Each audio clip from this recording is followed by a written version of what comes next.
Hey everybody, this is Carl back again for a Christmas review. This time I'll be done with a comic. Technically I did this already, but I'll be reviewing Bermejo's Batman Noel, inspired by Charles Dickens' Christmas Carol, one of my favorite stories I ever read as a kid. I did do this before early in my, I've been streaming since like late 2019, and it wasn't until almost 2021 when I started trying to do on camera reviews. I was a little camera shy. I was still trying to get my footing, and Batman Noel was one of the earliest comics that I reviewed. Now, I try not to do things like this, but there was a couple of video games that I did do walkthroughs of, but redid it because the audio quality, I was still trying to figure that out, on my own. Couldn't exactly get certain things right. And this is one of will be like the first comic book reviews that I'm doing over with a better understanding of how I want to make this work. So consider this like an update of a review. Batman Noel. So anyway, like I said, based off of Charles Dickens, and the same Bermejo who did Batman Damned, whose art style I like. It's not my favorite, but I really like. And of course, these things kind of like take freaking forever. I mean, this was like a one shot, luckily, but like Batman Damned, Joker, Lex Luthor, which eventually I want to cover for the channel. It was short miniseries stuff, but each issue took a really long time. But the time they took, was kind of worth it. Just to get the art styles and the writing is top notch. Batman Damned, I really wish there was like a sequel to that with because they kind of teased like something of a sequel where it could be like a Joker Damned kind of situation. I'd be very interested in seeing something like that. But eventually I want to, I read all Bermejo's like works. Only Batman Damned and Noel is the only ones that I did on the channel so far. But eventually, maybe next Halloween I will do the other ones, Joker and Lex Luthor, since they're villains and it's around Halloween. But I think Joker was the most twisted one to this day, from what I remember. But anyway,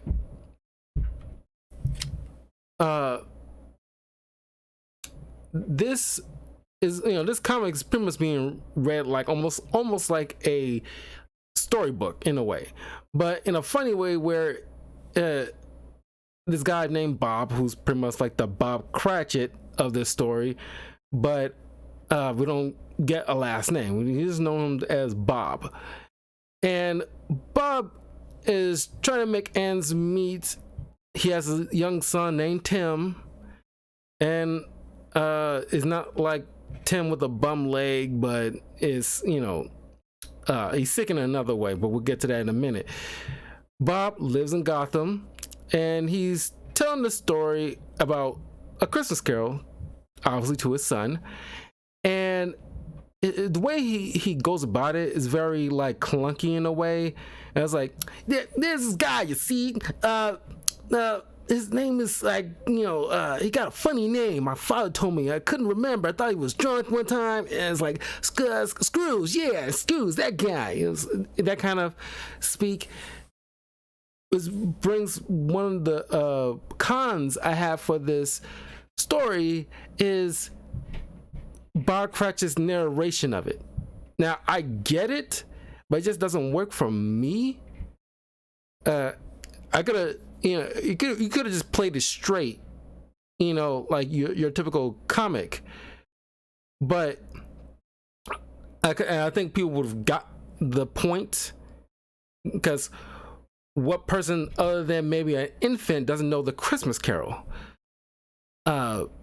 Especially with all the various movies telling that story, or the various TV shows telling that story, or even the freaking book or play, or a book or play, who has told this story time and time and again.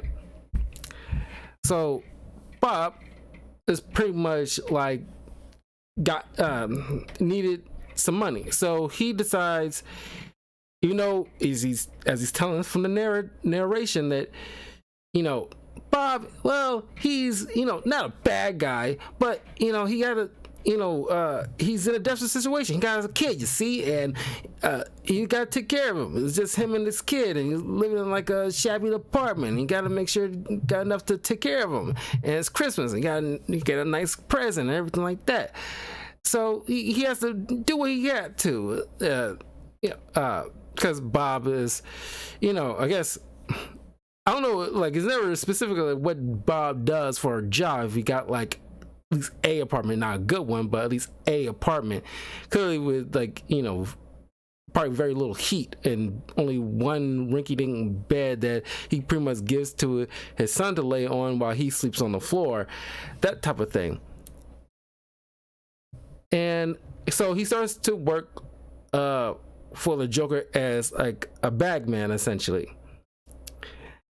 And he goes to this old marionette toy shop where it's clearly abandoned, but then he gives the signal, so that way clearly it's the Joker.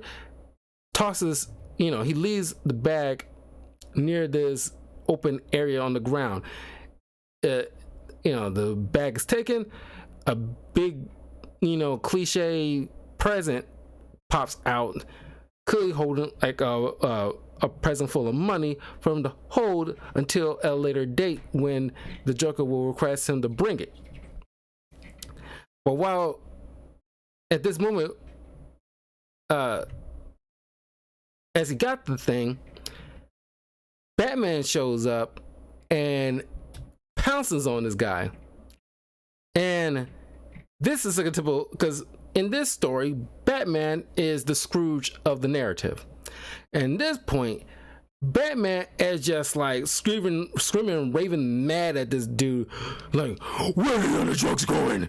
It's like it's like that. It's like he's screaming, and he's like he's out of his freaking mind. Not your typical Batman right now, and you'll see as to why in a few moments. And it's like what are you doing? And it's like Bob was like, I was just told to bring it, come here and pick up the thing, and woo. And it's like you deserve to be locked up for the rest of your life. Good thing you're good for me as live bait than jail bait. He clearly left a tracker on him and let Bob run away. So, because Batman's plan was really screwed up, and everybody keep telling him how screwed up that is to use Bob, because since Bob carelessly left the box full of money, which I'm surprised nobody picked up or anything like that, he's just left in the street, because obviously Batman didn't pick it up. So some bum's lucky night. So he's gonna use Bob as bait, because the Joker will eventually gonna be wondering where's his money, and that's where Batman's gonna be lying in wait to get the Joker, because that's a bigger fish to him. So he goes into this old toy shop, expecting the Joker to still be there, but it's just like a note left behind. Could Joker will expect Batman? So it's like, sorry, a little too late.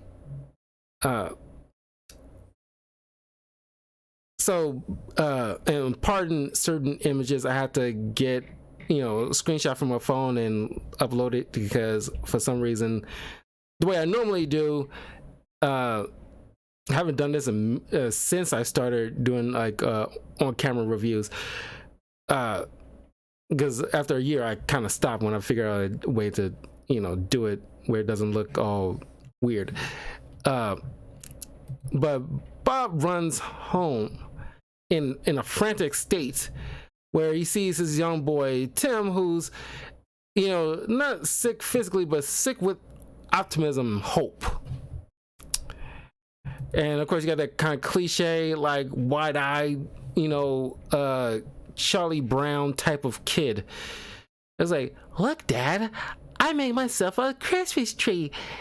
I got a army man and a couple of things. The neighbor's got an old tree that she wasn't gonna need anymore, so I use it to be our Christmas tree. And then Bob just kind of snaps, like Tim, I ain't trying to listen to all this crap right now. It's like, cause he's like, just anxiety's through the freaking roof right now. He's literally got pounced on like a man-sized freaking monster. So it's like his adrenaline's on high alert right now. And of course, then he collects himself, like, oh snap! I probably shouldn't snap at my 10-year-old right now. But he quickly apologizes and it's like, Tim, let me see your thing. It's a nice looking tree. And Tim brings up about how a friend of his got like a Superman ornament, and since they couldn't afford anything, he decides to make pretend like the army man is like the Superman, and he drew like an S on it and everything like that. But then he's like I want like a Batman one, because Batman helps people. And like Bob kind of like wigs out. Well, what we need like a Batman for? Batman's not so great. Sometimes he attacks people for no reason. And Tim was like, well, he helps people. He saved so and so like a week ago from these bad guys. And of course Bob says, is like, not everything is all as black and white as it seems, kind of situation. But they decide to sit down and like just have like a nice evening, just to just the two of them.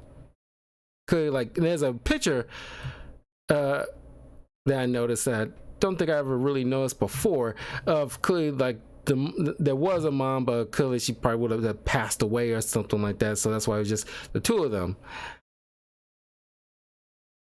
So when the Batcave and while Batman's home, he monitors Bob in this moment. Is pretty much like taking, like, as Alfred points out, it's like but uncomfortable surveilling complete strangers unbeknownst to them, how uncomfortable that is. But then he kind of is unnerved by the fact that Bruce is willing to use this guy not only as live bait, but the fact that you're expecting to intercept the Joker before he probably does anything with a little kid in the room. And of course Batman just like he's not like old, like like in Batman Beyond or anything like that, but he's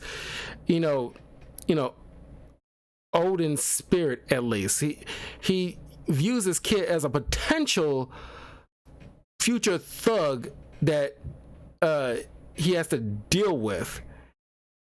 And he says something really kind of messed up later on. We'll get to that soon. But he's like, all I see is a future criminal I gotta deal with 10 years down the line. Completely void of any empathy at all. Beyond, he's just focused on the mission at hand. And everybody else is just like in the way. So and all the while Bruce is like kind of coughing up a storm, and Alfred took notes, like, you probably coming down with something. It's probably not a good idea if you keep hopping in the snowy rooftops every night right now. You probably need to get some rest. And of course, Batman ignores this. It's like, you know, it's just a change of temperature. I'll be fine. And he's like, otherwise it's getting worse. It's like, dude, go home. You're coughing on people. It's probably not a good freaking idea for you to be out right now because Barry doesn't get sick. That's my super immune system. It's like, you know, dude, you're human. Go home and sleep this off, dude. You are in not good shape right now. He is completely ignoring everybody about this. But then you can call it, you know, probably the trick of the mind because he's sick or something. And he probably hasn't gotten any rest in a minute. Because all throughout the night, he like, at least, you know, well, early on, he like, he's pretty much going back and forth. I don't know, he'd go back to the Batcave at least twice this entire adventure. And he's out in these elements. Is probably not a good idea right now. But he then looks upon the old Jason Todd Robin suit, because at this point in time, Jason Todd will probably have been dead before the whole Red Hood situation. And he hallucinates seeing that, you know, the spirit of Jason Todd is warning him about, you know, about not changing his ways before it's too late. He'll be visited by 3 spirits, so he's the Jacob Marley of this situation. And of course, Batman thinks this is like a trick of the mind. So he then goes right back out because he got a call from, well, he sees the back signal. He goes to Gordon about some leads left by Catwoman, and she wants to meet up. And of course, you know, even Gordon notices his coughing fits, and it's like, you probably should get that checked out, man. It sounds like it's getting bad. He's like, I'll be fine.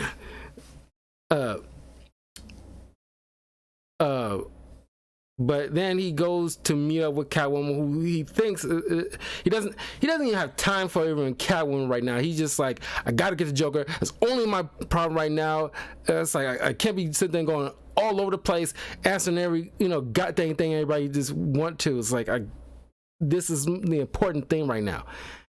So Catwoman does her usual shtick at this point. You know, it's like, you know, cozying up to Batman and, you know, try to, you know, get him to, you know, play chase with her throughout, you know, on the rooftops.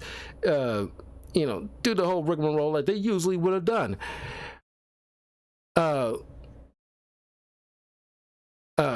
But then, of course, Batman is not having none of it. He starts kind of manhandling her.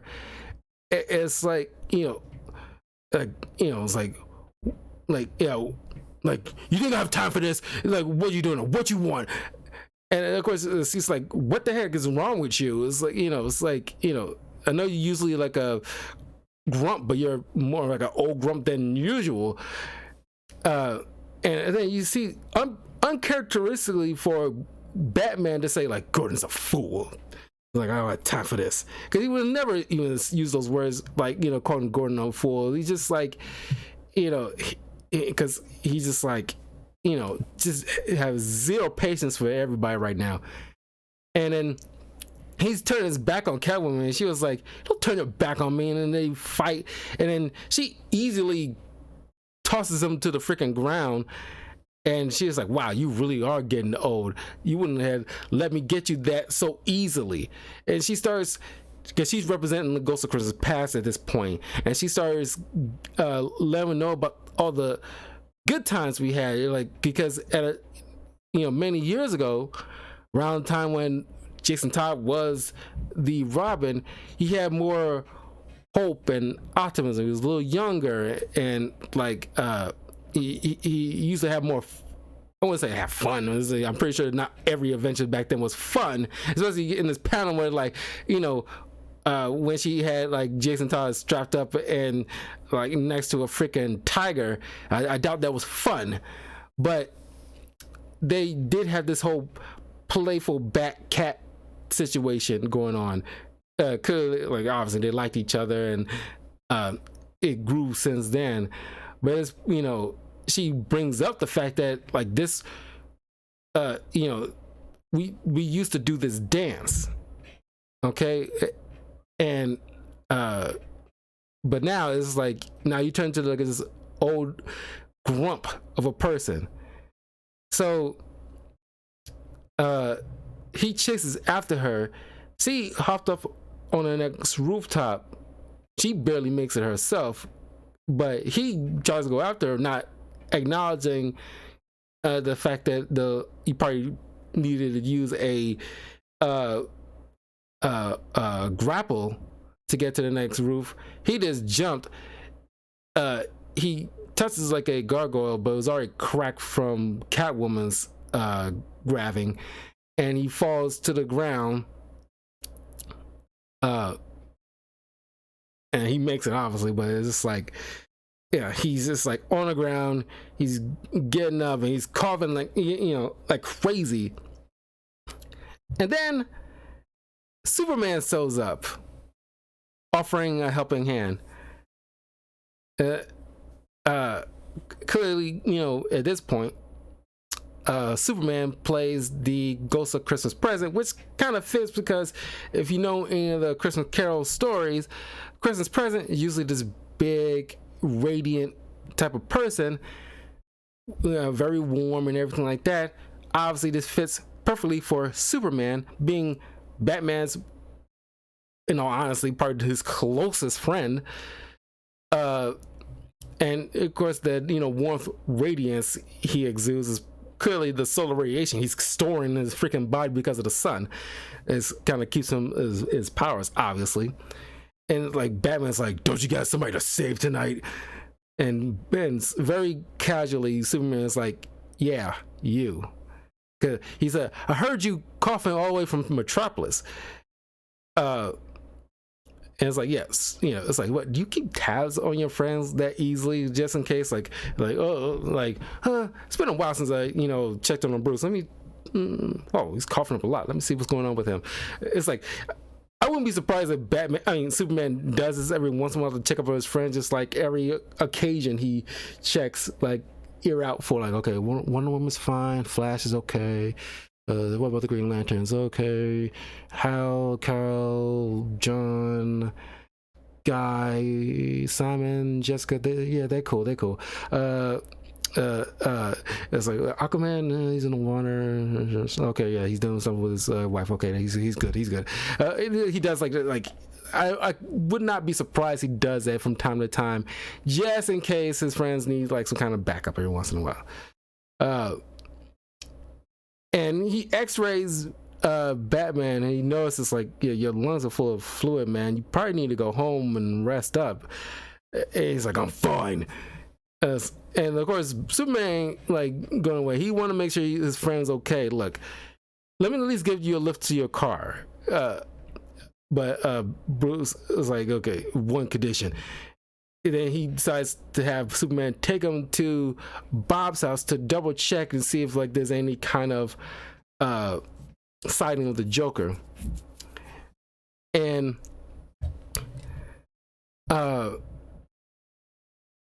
even Superman, obviously he wouldn't be okay with this. He points out like, so like, dude, what's up with this? It seems kind of messed up. And he points out like, oh, the Joker, this Joker's Batman. Eventually he's gonna be showing up soon, and when he does, I'm gonna be right here waiting for him.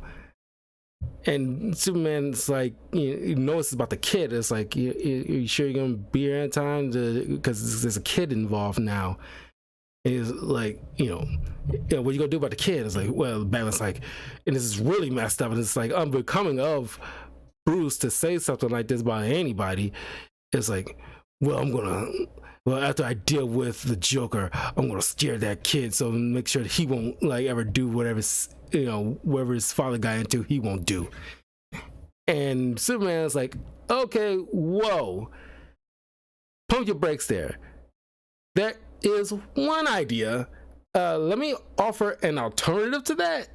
So he picks up Bruce and flies him around Gotham City, and and he points out to Bruce, like, look, when you started this, you once knew that you have to look out for the sheep as well as the lions, and you waste so much of your time looking for those lions, you completely forgot about the sheep at all. They're not even your concern anymore at this point, and obviously that's a problem.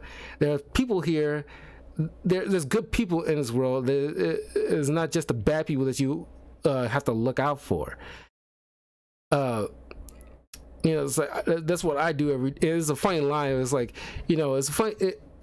The thing I do is when I have to remember that whenever I'm flying over people, and Batman makes his line is like, so you look down on people?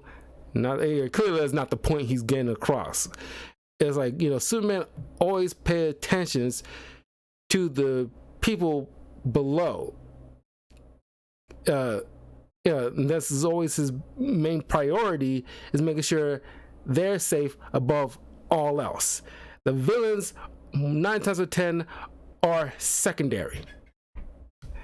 Because being a superhero, you got to make sure that clearly the civilians are safe before you have to, if at all possible, make sure they're good before you more than likely have to deal with the villain. Especially because you can't forget yourself in this kind of occupation, obviously. And so he shows them people making merriments, being with family and friends, looking out for people, doing charity work.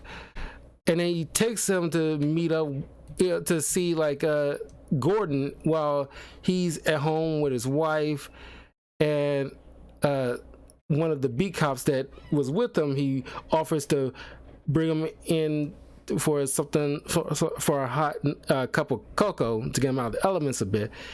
And they overhear them talking. It's pretty much, kind of mimicking the moment where Scrooge sees his nephew among his wife and among their friends making merriment.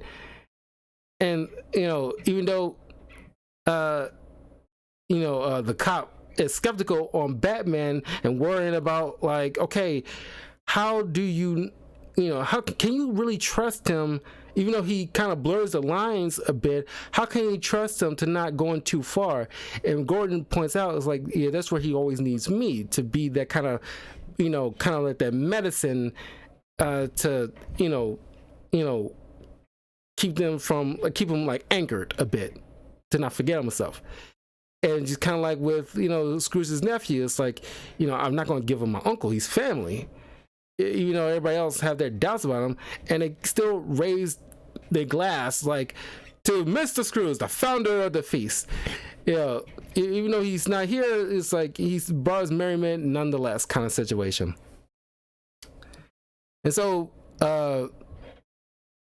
after that, Superman takes Bruce back to his car, and he still preferred to take him back to the mansion himself, but Bruce is kind of adamant, my car has autopilot, don't worry about it. And he's like, okay, I'll see you around, Merry Christmas, and he flies away.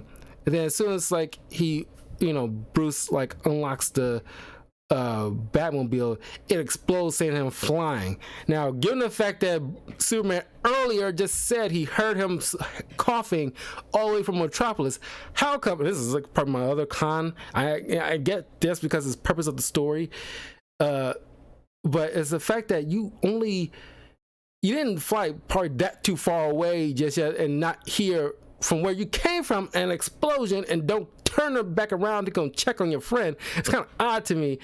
And like I said, I get the purpose of the story because it feeds to the next thing. Because just like with the ghosts from the Christmas stories, they're only there for a short while. They don't sucker around. But it's just like, it's kind of odd. It's like, dude, you didn't fly that too far away to not hear that.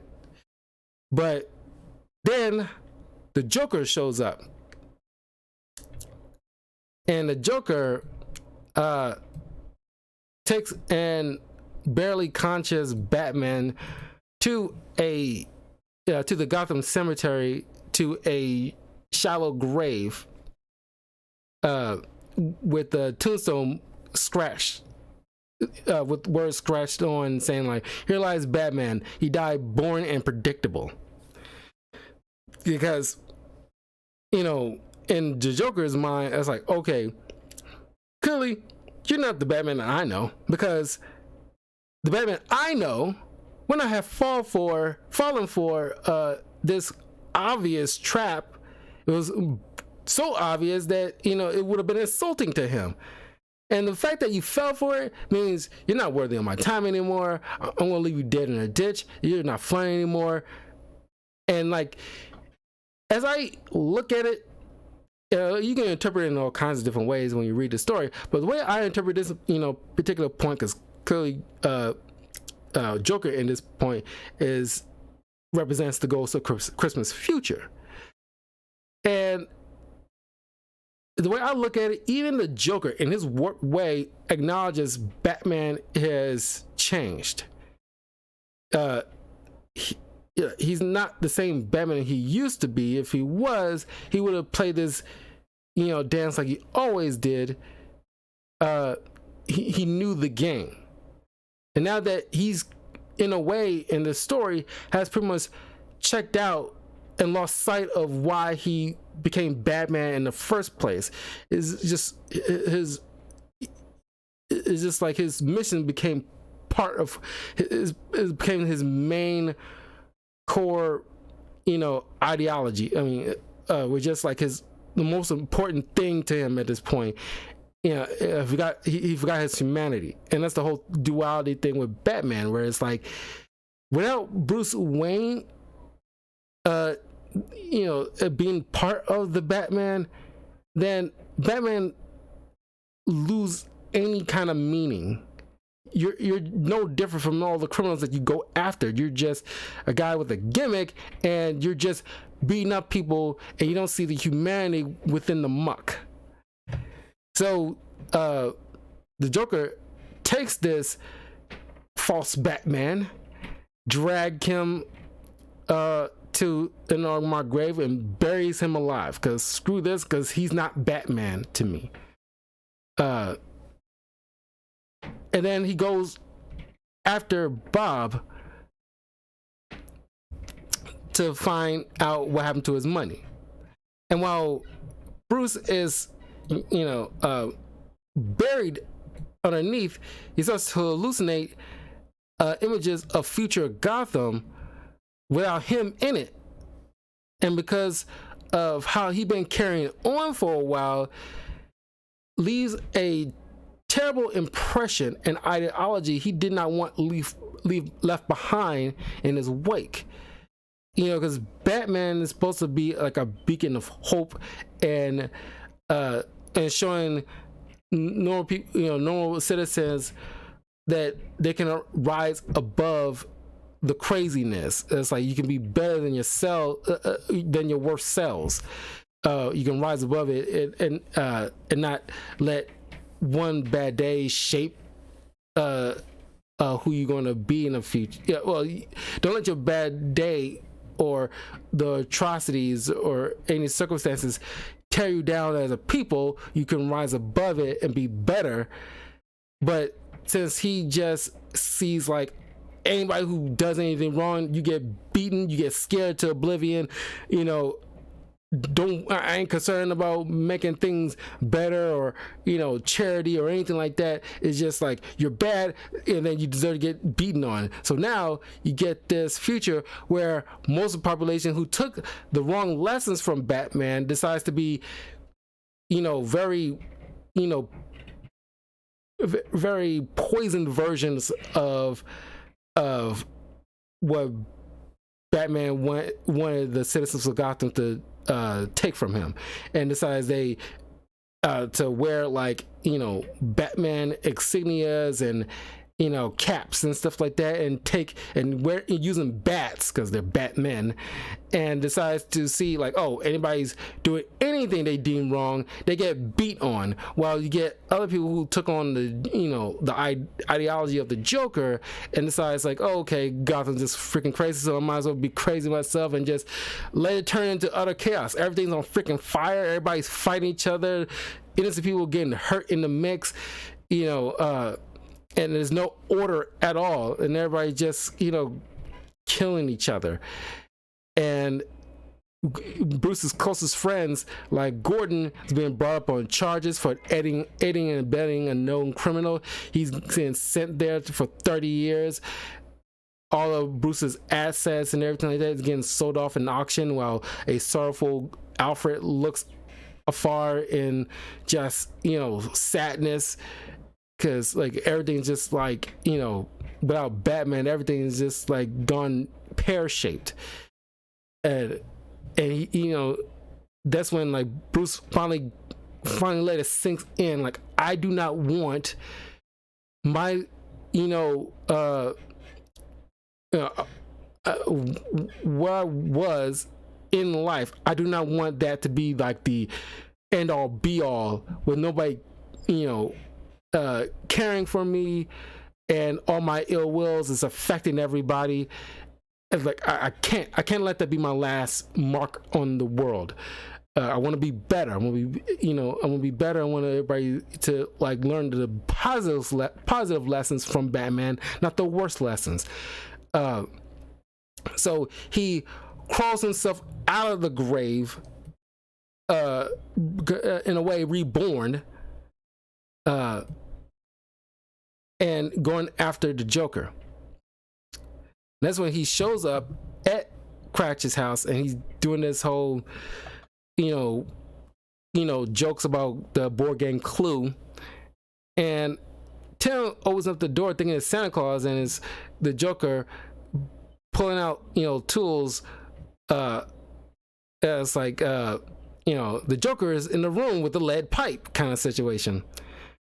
Of course, Bob comes out with a bat, tries to take out the Joker because it's like, stay away from my son. And of course, Joker gets one up on him, and like it's the Joker in the living room with the revolver. And of course, Tim's holding on to the Joker's legs, like, please don't hurt my daddy. And because Joker want to know where's his freaking money. And then just then, Batman crashes in, tackles the Joker to the ground, or at least when they tackle, he kind of collapsed into the Joker. And not very finesse, but it's like time is of the essence. But the gun falls out of Joker's hand, and Bob picks it up and holds it against the Joker. It's like, now who's afraid? Now who's gonna who really want to play games? And of course, Joker's like egging him on, like, oh yeah, there you go, Bob, come on, show me what you got. And then Bruce stops Bob, and it's like, Bob, look, don't pull that trigger. Be the hero to your son. Show him what a hero really is.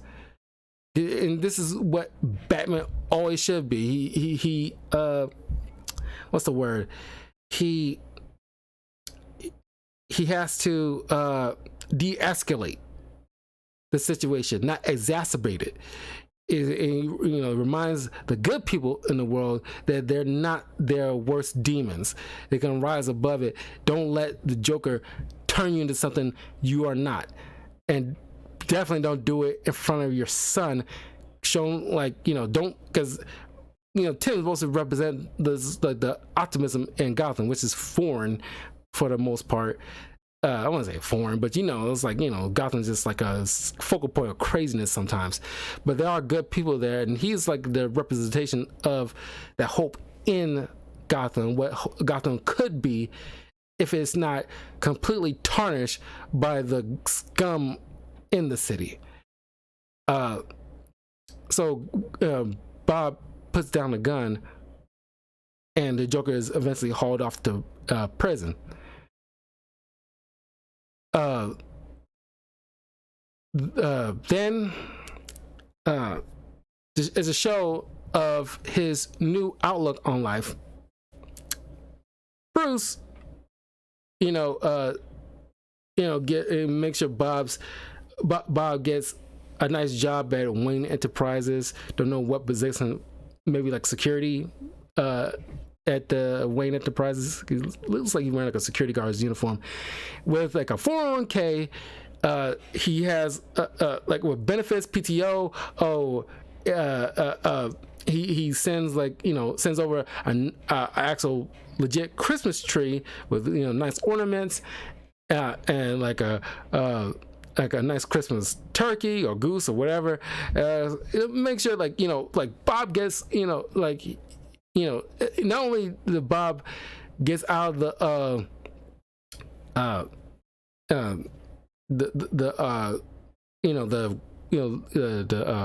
hole he's in essentially, but also it's kind of like an apology in a sense, at least for his own spirit, the fact that I came down on this guy, I used him and his son as bait, and that was wrong. I want to make sure that I set things right. If they don't, even if they don't know it, I would know it, and I'll feel better to know that I did right by this family that I purposely put in danger. And then he's finally at home,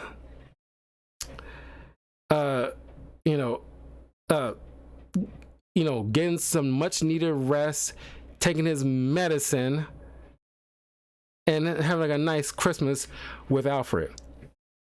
While Bob is finishing up the story with his son, and after having a nice little Christmas feast.